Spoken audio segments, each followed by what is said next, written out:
President Biden is on his way to San Francisco, California, ahead of his meeting tomorrow with Chinese President Xi Jinping. And the two are reportedly set to announce a deal for China to crack down on the manufacture and export of fentanyl. I know, we'll hold our breath too.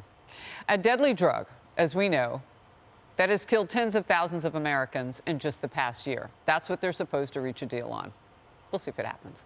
We hope so. Earlier this morning, President Biden was asked about his expectations for the summit. Here he is. How would you define success with your meeting with President Xi? To get back on a normal course of corresponding, being able to pick up the phone and talk to one another if there's a crisis, being able to make sure our military still have contact with one another. We can't take, as I told you, we're not trying to decouple from China, but what we're trying to do is change the relationship for the better. So that was code for, I really, really wish we could go back to Trump days. Because China was taking our calls, right? You were there. Yes. President Trump makes a call, she answers, okay? Because it was a position of American strength. I'm stunned by what, that was the first time I saw that footage. What would success be defined as? A normal course of communication? No, you are the leader of the free world. Success is China releasing wrongfully detained Americans, China stopping itself from committing genocide against the Uyghurs, China stopped doing military exercises around Taiwan. That would be success, not having a phone call. I'm very worried you've got a president who's desperate and he's willing to make concessions just to have China take his phone call. All right, that's the show, everybody. We'll see you tomorrow. No, seriously. And what was not on that list was fentanyl. Well, fentanyl, also, I can add to the list, stop buying Russian oil. We're supposed to be having this embargo on Russian oil. Stop funding Hamas by buying Iranian oil. That's what China's doing. I mean, on and on. They're totally destabilizing the world. And Biden's just sort of saying, yeah, let's have a nice relationship. On fentanyl, the really disgraceful thing about this is that they've pre-cooked this outcome. They're going to have some deliverable, they call it, which is, we're going to make sure we get this result on fentanyl. What does that mean? That tells you that she is perfectly aware of the role that China plays in the fentanyl poisoning that's happened here in America, the hundred thousands of deaths, right? And it's been going on for years, and he's done nothing about it. And now, for a summit, he's going to suddenly turn around and do something about it. He's admitting China's role in killing thousands and thousands of Americans. So you think the deal is baked in, that they've already done this? Kennedy, if that's true, this is so disingenuous. He could have stayed here and gone to the pro-Israel ginormous march on Washington. Why even go there if you've already got a deal in the can? Yeah, I mean, the vice president, she absolutely will have no part in this discussion because they don't trust her, because the issues here are too grave. They are too important. Yeah, thank you. Yeah, the vice president. Yeah. She has really no part in these discussions, maybe a symbolic one.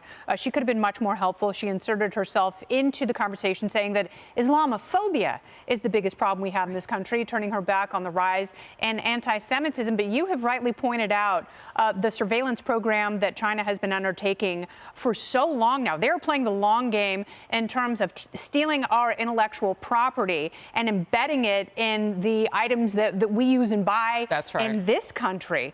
And, you know, there's not been a lot of pushback on China in terms of that. There hasn't been strength projected in terms of foreign policy, in terms of the economy, in terms of the economic partnership. And it's because there are no consequences when China runs afoul of whatever deals that we've got, and they will never be compliant with any sort of global climate initiative of any stripe. So all of it is laughable. China is just waiting for the president to wither away and not be reelected. We didn't even mention the spy balloon. Right. Yeah, I have that written down here. Consequences either. Oh, please bring us your list. Say no more. Exactly. You know, once again, we are subjected to an invertebrate for a president who can't even string a sentence together. We were more articulate here on this couch times a million than we can ever depend on him to be. It is so heartbreaking that, again, the commander-in-chief, someone who holds the highest position and the highest representative of us Americans, fails to say what defines success would be a modicum of American strength, because his spinelessness, his rhetoric-only approach has only emboldened China. And you guys all listed it here. IT and IP theft, military incursions and excursions and exercises, the balloon. every single day, China engages in, frankly, mass murder when you include fentanyl and the relationship they enjoy with Central and South American governments and cartels producing fentanyl and shipping it straight from China or across the border. They enjoy the slaughter of Americans in that way. They enjoy our weakening in so many ways, including and especially when the DOJ dismantled the program that they had in place to somehow sort of pick ourselves back up against the CCP. After this administration took office, they dismantled it. We have seen every day their emboldenment and their strength growing since. And just remember, when they enjoyed a meeting with Putin, attended as well by the UN Secretary General, that's when we, after Hamas had invaded Israel, that's when we as Americans were standing in solidarity with Israel, and they said our partnership is stronger than ever. We need to listen to it, and we need a commander-in-chief that is strong. Unfortunately, I don't see that anytime soon. You know what? The words were just coming out of your mouth when we get this news, and it's everything you just said. We need our commander-in-chief to be strong.